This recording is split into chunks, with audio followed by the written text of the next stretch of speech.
nous avons une différence.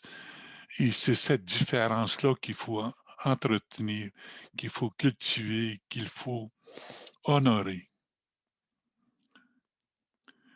Puis pour faire cet exercice-là, il va falloir que tous et chacun assument, autant les personnes que les institutions, que ce soit des institutions gouvernementales ou non.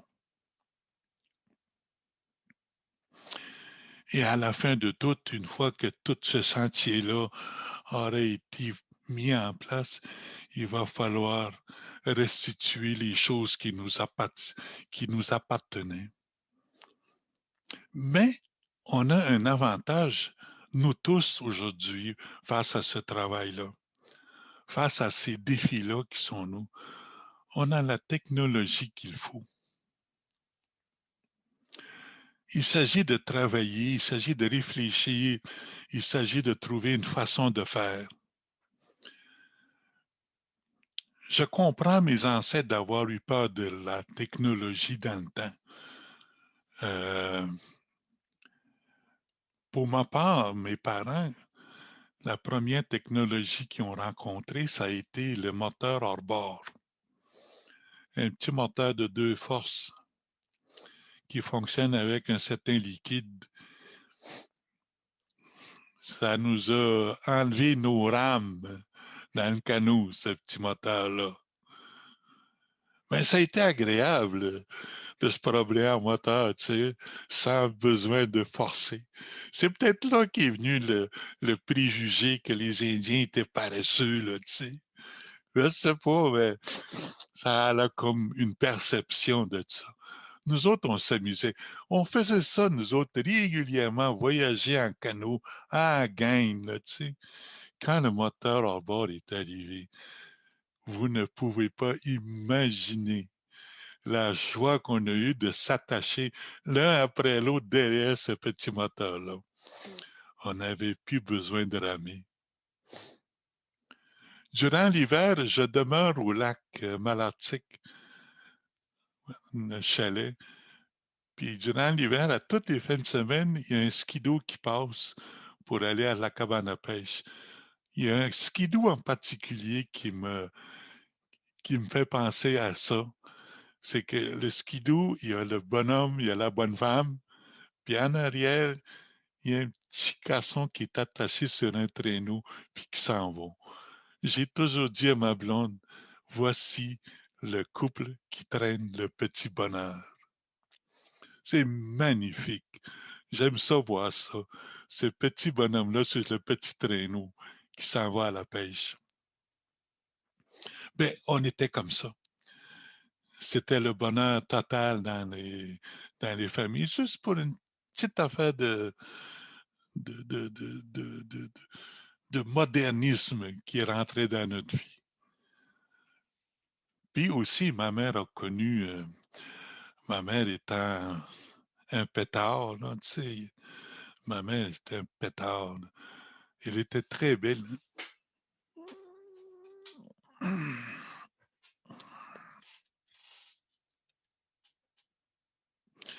Mon papa, mon maman, puis mon grand frère. Photo prise en 1942. Bon, ma mère étant un pétard, le bonhomme, comme tout bonhomme qui est poli puis qui est amoureux, va faire plaisir à la madame. Fait que la madame a eu son premier euh, un disque, là, tu sais, une patente, un mono, je sais pas quoi qu'on appelle ça. Et c'est moi, à l'âge de 4 ans ou 5 ans, qui faisais tourner la manivelle pour que ma mère puisse écouter Hank Williams. Puis ma mère a tombé amoureuse de Hank Williams. Puis on était sur le bord de la rivière Aricana, là, dans le bois tout seul. On avait une vie merveilleuse que ce moment de ma vie.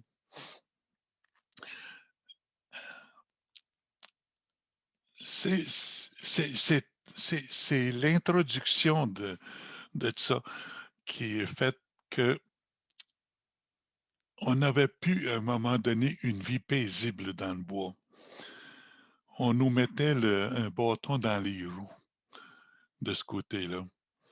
Le mode de vie traditionnel, le mode de vie de voyager tout le temps, d'être en déplacement tout le temps, d'une manière, excusez, continue. Le fait de toujours aller voir ailleurs, de voir la nature, de voir les beautés de la nature, nous ont été enlevés, nous ont été graduellement pas permis. Fait qu'on a déménagé dans une réserve. Mes parents ont déménagé dans une réserve. Puis là, il s'est passé un drame juste avant ça. Nous avons été obligés d'aller à l'école dans les pensionnats. J'avais 6 ans quand j'ai rentré pour la première fois dans le pensionnat. Mais c'est là que tout le drame se passait. Dans les familles, chez les enfants, ça a été comme une bombe atomique qui est tombée sur nous. Beaucoup de personnes ne se sont jamais remis de ça.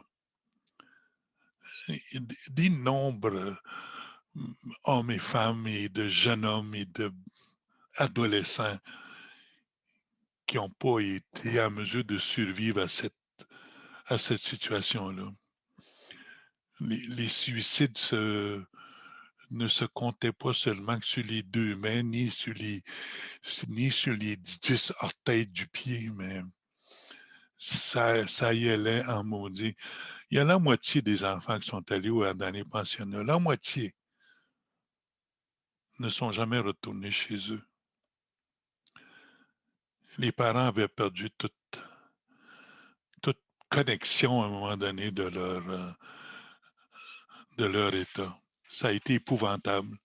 Et nous sommes en train encore de subir ces effets-là dans les affaires. Alors, dans les travaux qu'il faut qu'on fasse, je ne veux pas aller dans les détails de ce drame-là parce que c'est un autre sujet en soi, là. Mais pour retrouver un peu notre dignité, notre fierté, il faut essayer, dans un premier temps, de se guérir de ça en premier, d'apporter des soins autant physiques que psychologiques que de la santé mentale. Il y a beaucoup de travail à faire de ce côté-là. Euh, Prendre conscience de notre situation, prendre conscience aussi, non seulement de notre état et de notre situation, mais aussi prendre conscience de tous les travaux qu'il y a à faire. Nous n'y arriverons pas tout seuls. Ça, c'est absolument important de reconnaître ça, de savoir ça, puis d'admettre ça. On ne s'en sortira pas tout seul. Nous allons avoir besoin d'aide. Nous allons avoir besoin de partenaires, des gens qui sont passionnés. J'en ai rencontré dans ma vie, heureusement, des gens passionnés qui comprennent notre situation, qui l'acceptent comme telle, puis qui travaillent à savoir comment peut-on avoir permis que ces choses-là se reproduisent chez nous. On était à quelques kilomètres seulement de ces endroits où les drames se passaient.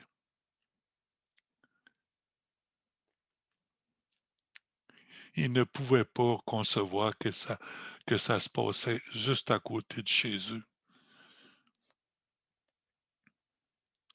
Mais c'était le cas. Le travail que je me suis mis à faire, c'est d'essayer de retrouver un peu une manière de pouvoir revitaliser la langue. La langue qui est en train de mourir tranquillement, de- d'éroder un peu nos activités, l'absence de la langue dans nos rencontres. Faire en sorte qu'on n'aide pas du tout la langue à revivre. Bien sûr, il y a eu cette fameuse loi qui a été votée il y a 2 ans lors de l'année internationale des langues autochtones sur la planète. Euh, il y a eu cette loi-là qui a été votée, mais c'est un pas.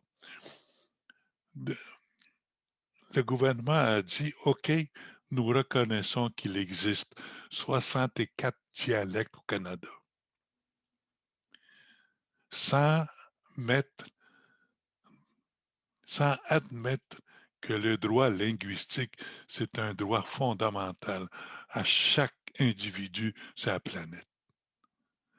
La langue française en Ontario est en train d'en manger une maudite volée, là, tu sais. Je sympathise beaucoup pour eux. Ben nous, notre langue vient de faire un petit pas en avant. Elle est reconnue. Elle est, elle est mise dans une loi, mais pas comme un droit. Le droit français existe au Canada. Le droit anglais est reconnu au Canada, mais pas les droits linguistiques des Premières Nations. Ils nous ont simplement eu la reconnaissance. Mais c'est mieux que l'ignorance, qu'on se dit, pour se consoler un peu. Moi, je me console avec tout ça, mais je suis un peu fâché par rapport à cette attitude-là. C'est une attitude coloniale, quand même. C'est une attitude de dominer, de contrôler. C'est quand même assez violent comme exercice qu'il faut admettre. Puis on se demande encore aujourd'hui, tu sais, ça a une répercussion beaucoup plus loin, tu sais. La violence faite aux femmes au Québec, elle s'en va en augmentant. C'est dû à cette façon de faire, à cette façon d'agir, à cette attitude-là dans les gouvernements. Tu sais, nous autres au Québec, François de son prénom, je m'excuse pour tous ceux qui s'appellent François aujourd'hui, il ne reconnaît même pas l'existence du racisme systémique. J'en appelle à tous les François de ce monde de faire un pas là de ce côté. Savez-vous que le pape, il s'appelle François aussi?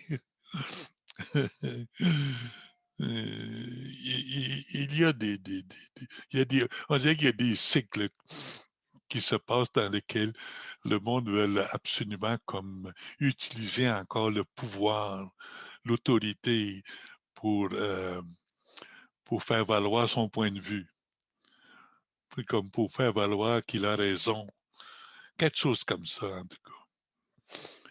Mais c'est ancré dans son éducation, cette façon-là.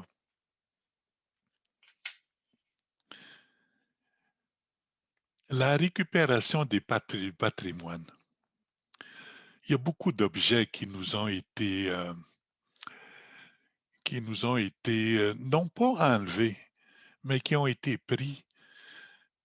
Nous, les Anishinabés, lorsqu'on faisait un contact de relation avec un autre peuple ou avec une relation quelconque, on a tendance à donner nos plus beaux, nos plus belles choses. OK?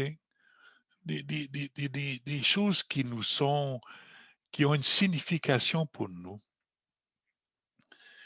Les anthropologues, les archéologues, ils trouvent que ces objets-là sont quand même importants, okay, comme découverte. Mais pour nous aussi, c'était un article bien important que ce qu'on a remis. C'est pour qu'ils se souviennent de nous, puis qu'ils apprennent sur nous. Mais là, au moment où l'on se parle et dans les temps qui s'en viennent, nous allons avoir besoin de ces, euh, de ces, euh, de ces objets-là. Parce que nous pouvons à ce moment-là les nommer. on va pouvoir utiliser leur nom, ce qui fait une petite étape vers la revitalisation de la langue. Nous travaillons actuellement avec ça, mais la technologie, le numérique est un raccourci pour restituer tous ces objets-là. Les photographes en 3D, les photographies de ces objets-là pourraient servir à ce moment-là à être plus accessibles à tout le monde dans chacune des communautés. Un peu que ce que le monographe de ma mère faisait pour que Hank Williams puisse venir sur le bord de la Ricana en plein dans le bois. C'est la même, c'est la même attitude, c'est le même travail. Puis on va retomber en amour avec nos noms.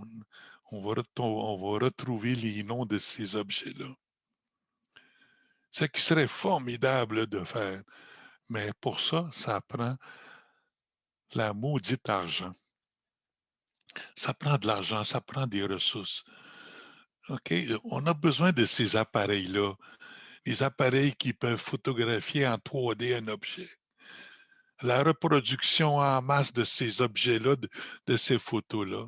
Avoir un iPhone que les enfants pourraient télécharger pour eux autres pour qu'ils voient c'est quoi qu'il y a là-dedans. Comment qu'on appelle ça avec le nom inscrit, au lieu de passer à gamer, là, tu sais. Mon garçon, à tous les soirs, tous les soirs, il est sur son ordi. Il dit, je game, qui dit, un nouveau mot que j'ai appris. J'étais en train de gamer, là. Ce serait le fun s'il pouvait gamer sur les noms des objets qui pourraient aller sur son ordi. C'est le défi, qui nous reste à faire. Mais pour arriver à faire ça, là, euh, ça nous prend, du monde qui connaisse comment ça marche, ça. C'est une machine-là. Là, tu sais, je ne le connais pas, mais la première fois qu'on a eu le moteur hors-bord, là, tu sais, ça a pris du temps avant que le gars réussisse à starter son hostie de moteur. Là. Tu sais, il avait oublié que ça prenait du gaz.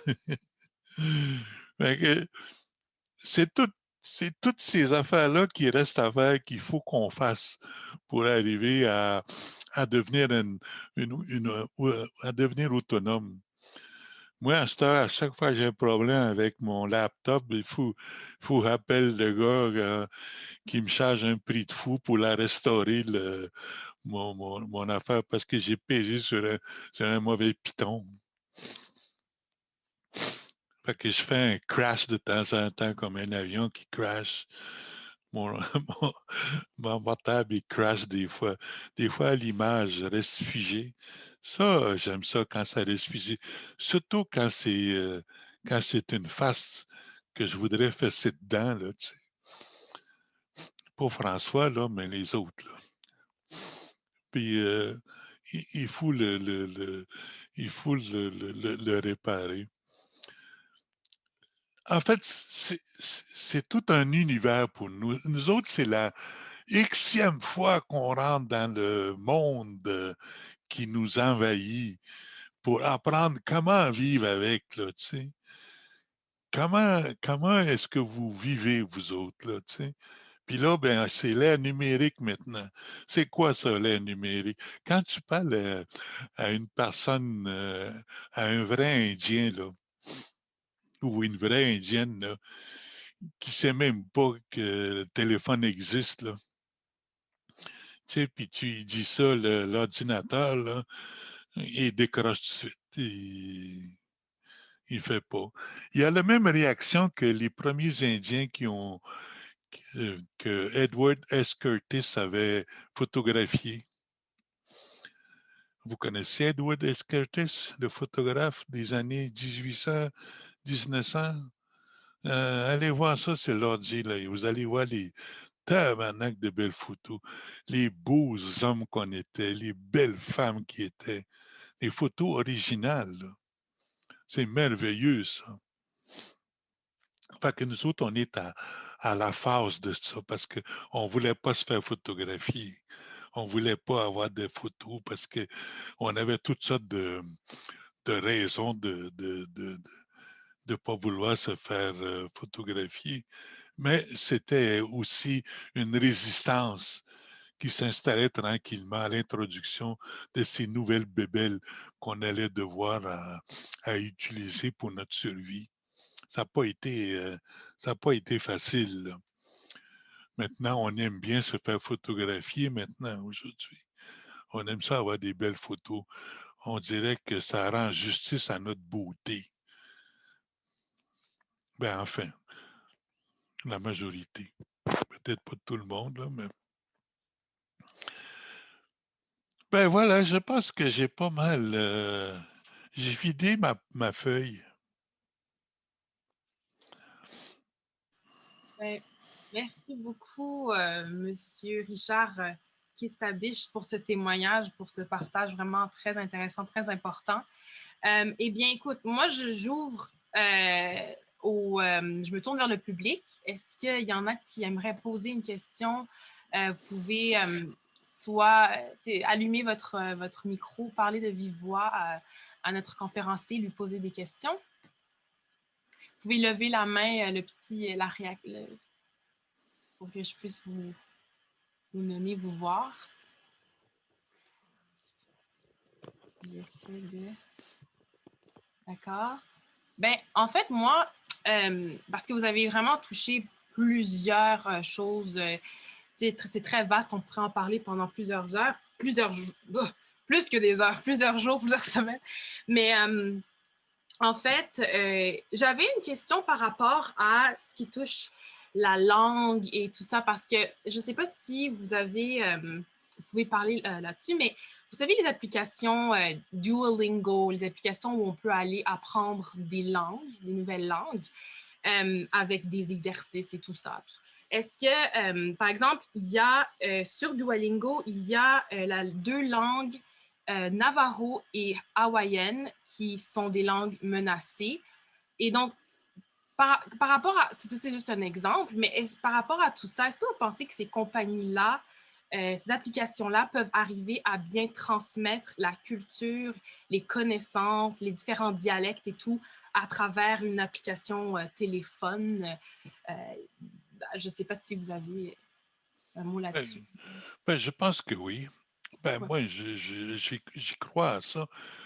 Il n'y a pas beaucoup de moyens qui existent euh, pour être utilisés pour faire revivre ou revitaliser une langue. OK?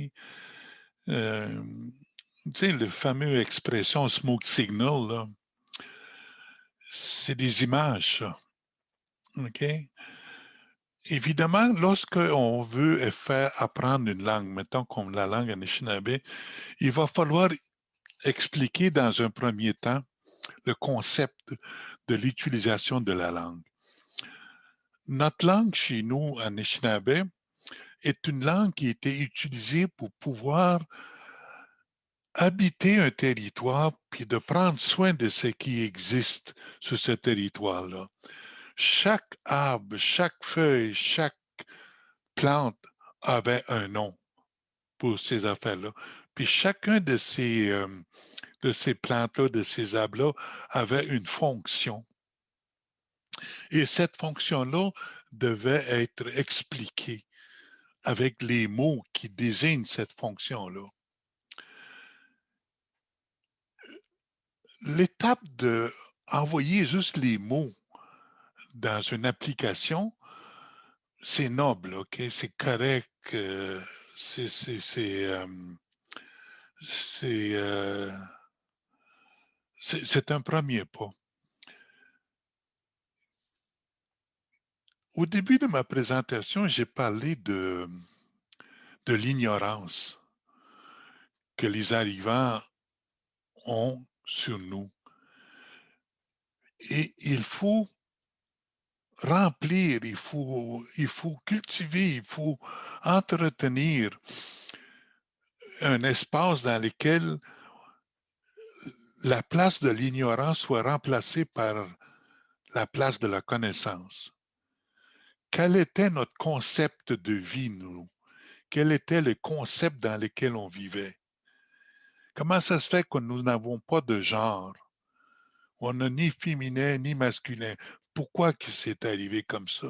Pourquoi que c'est installé comme ça? Je pense que c'est ça qui est le plus important à savoir, à connaître. Parce qu'après ça, l'apprentissage des mots va se connecter à ce que tu viens d'apprendre comme concept. Ça va être beaucoup plus facile de retenir les mots que d'essayer, comme moi j'ai fait en français, de mémoriser les mots. Beaucoup plus facile. Je sais qu'aujourd'hui, vous avez des thèmes comme excuser, qui est une forme de politesse. Euh, le respect est une forme de reconnaissance. Mais je ne savais pas que on pouvait être impoli dans votre dans, dans la nature de la nouvelle langue que j'apprenais. Je ne pouvais pas savoir ça. Mais quand on apprenait juste les mots en français, c'était un peu, comment je dirais donc, hasardeux pour nous. OK? Je vais vous donner un exemple. Euh, il y a en français des mots qui ont une signification chez nous, comme le mot mou, M-O-U, mou. La première fois qu'on avait entendu ce mot-là en classe, quand on apprenait le français, le mot mou, on se mettait tout à rire, toute la gang. Puis le professeur se demandait pourquoi vous riez. Puis nous autres, on répondait, mais c'est parce que c'est mou. Ouais, puis, ben mou, ça veut dire la marde. Ça veut dire c'est de la marde. Avec, tu vois, parce qu'on ne comprenait pas le concept dans lequel on était, ils utilisaient les mots qui, pour nous, demeuraient dans notre concept, mais ça ne voulait pas dire pas en tout la même chose. Fait que aujourd'hui, quand j'entends le mot mou, ben, je pense à la marde. C'est bien donc mou, ça. OK? Puis un autre exemple que je peux vous donner, euh, il y a des activités durant l'été qui s'appellent Beauce Carnaval. C'est des jeux là, avec des machines, là. Les enfants aiment bien ça. Moi, j'ai beaucoup aimé ça, en tout cas, quand j'étais jeune, d'aller au Beauce Carnaval. Un jour, on était en ligne. Il y avait du monde qui était en ligne pour acheter de la mousse. Tu sais, les babes à papa. Celle-là là, était formidable. Cette situation là, était bien drôle. Il y avait une femme qui tenait son bébé qui était en train de commander de la barbe à papa. Puis, il y avait, il y avait moi qui était là, puis il y avait trois, quatre personnes, puis il y avait le papa qui était en dernier de la ligne. Puis lui, le papa, il voulait avoir de la mousse aussi. Fait que la femme qui donnait le bébé ne comprenait pas. Fait que moi, j'étais là avec mes autres gains, puis il dit, qu'est-ce qu'il dit? Fait que je lui ai dit, mousse qui dit. Mousse qui dit. Ma gaine à moi, qui était à côté, ils ont parti à rire, ils m'ont donné des claques dans le dos, puis tout. Mais là, je venais de m'apercevoir que je disais quelque chose en français, mais que ça n'avait pas du tout la même signification en indien. En indien, ça voulait dire monte ton cul, mouskiji. Ah ben, maudit Colin, ça a été. On avait tellement ri ce soir-là, tu sais, on a oublié la mousse à papa pour, pour pas pour pas s'étouffer avec ça. Ben, c'est tout ça qu'il faut introduire avant lorsque on apprend ma langue. En fait, toutes les langues autochtones sont à peu près similaires aussi. J'ai parlé avec les Atikamekw l'autre jour, ils font le Wikimédia, quelque chose comme ça.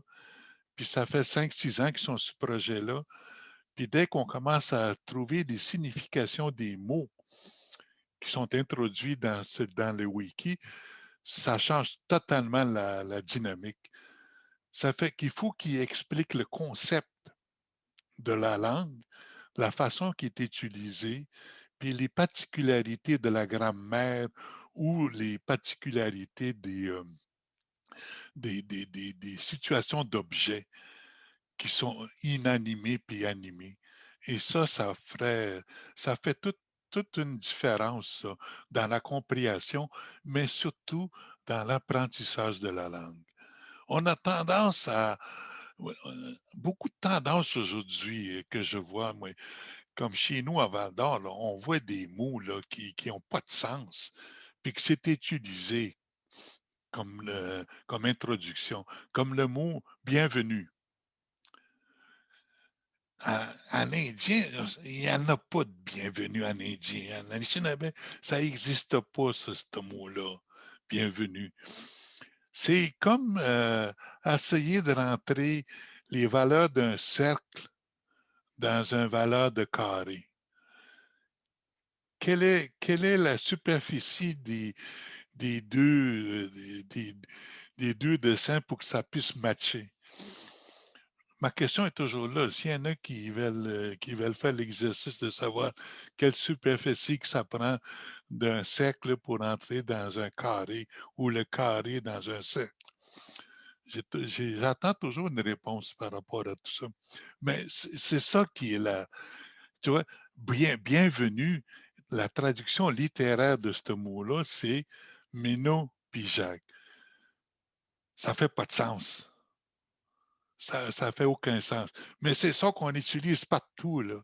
C'est comme on a vraiment forcé le concept de la société à introduire ce concept-là dans notre concept, puis à force de le répéter que ça n'existe pas, il y en a qui ont finalement fini par lâcher, puis là, ben, OK, d'abord, tu vas arrêter de m'achaler avec tout ça, on va dire, mais nos bijacs, puis va-t'en.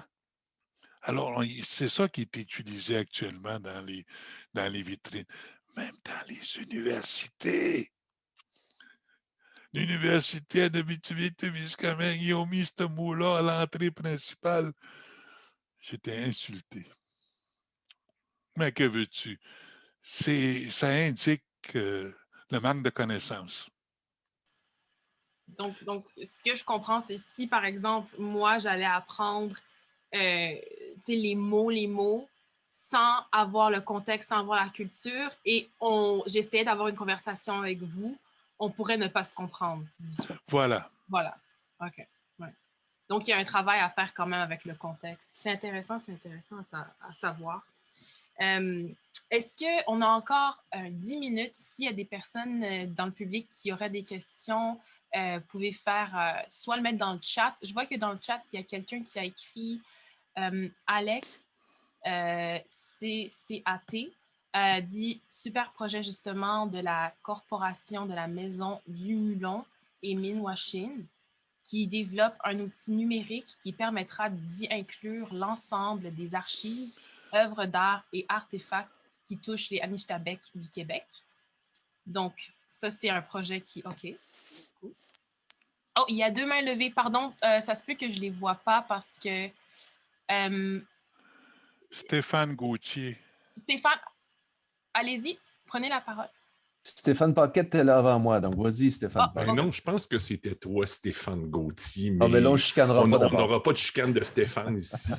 Bonjour, monsieur qui s'habiche, Steph Paquette. Stéphane Paquette, je Je suis médiateur culturel en éducation autochtone. C'est moi qui s'occupe du dossier éducation autochtone pour le conseil scolaire public ici dans le Grand Sudbury.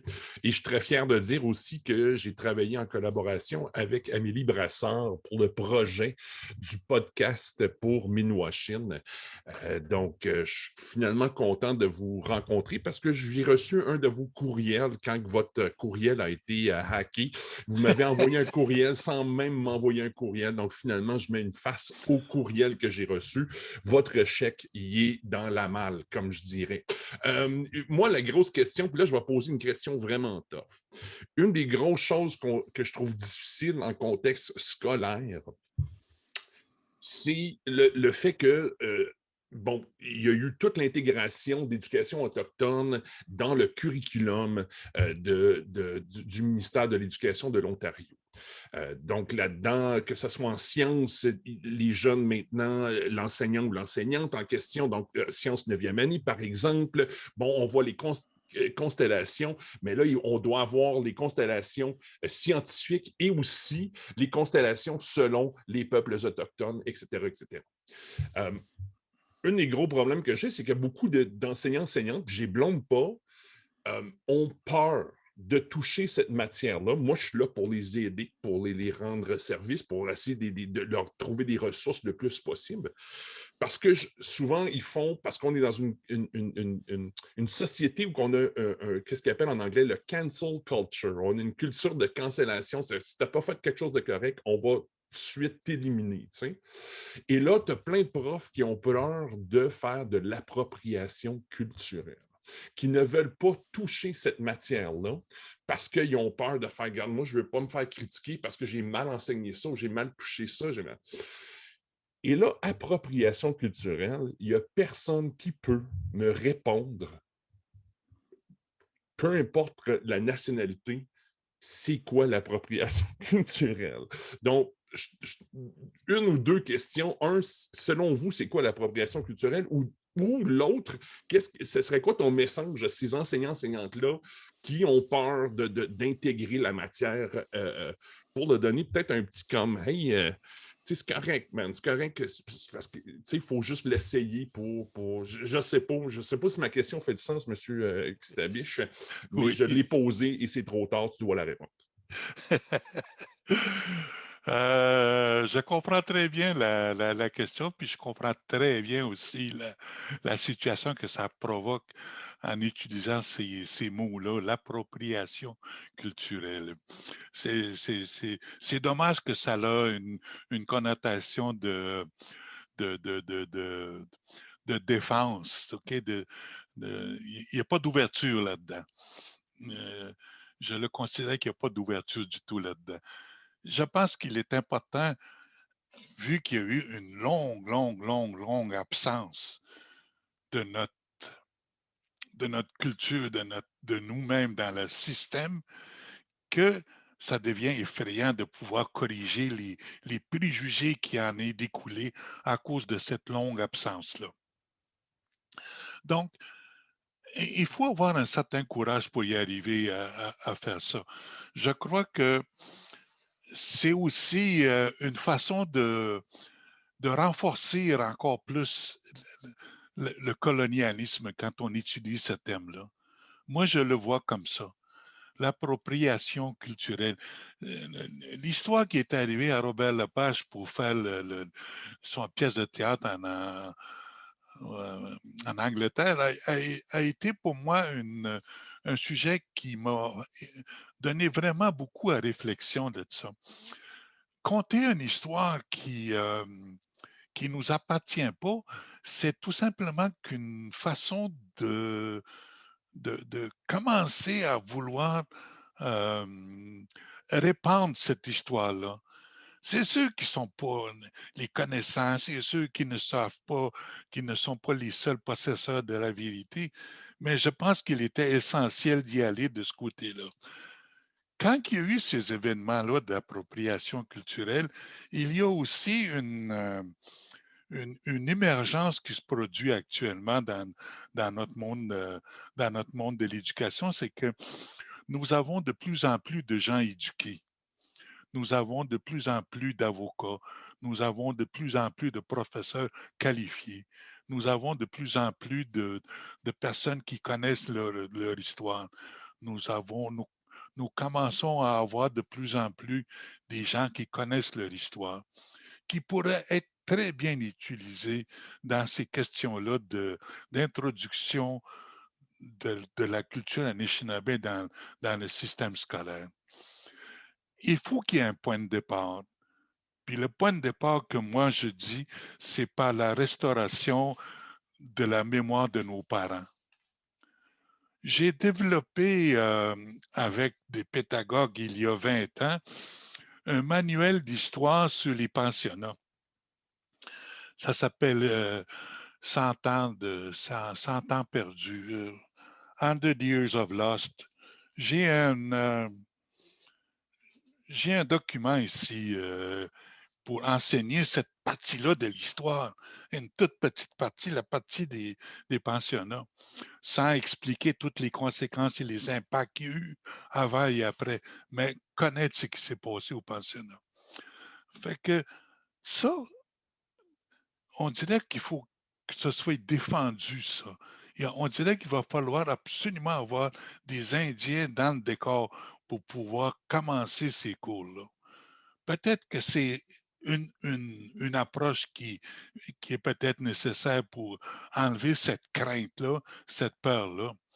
C'est pas facile pour un professeur de rentrer dans une matière comme celui-là dans laquelle on lui a donné seulement que des préjugés pendant toute son éducation, des préjugés sur les Indiens.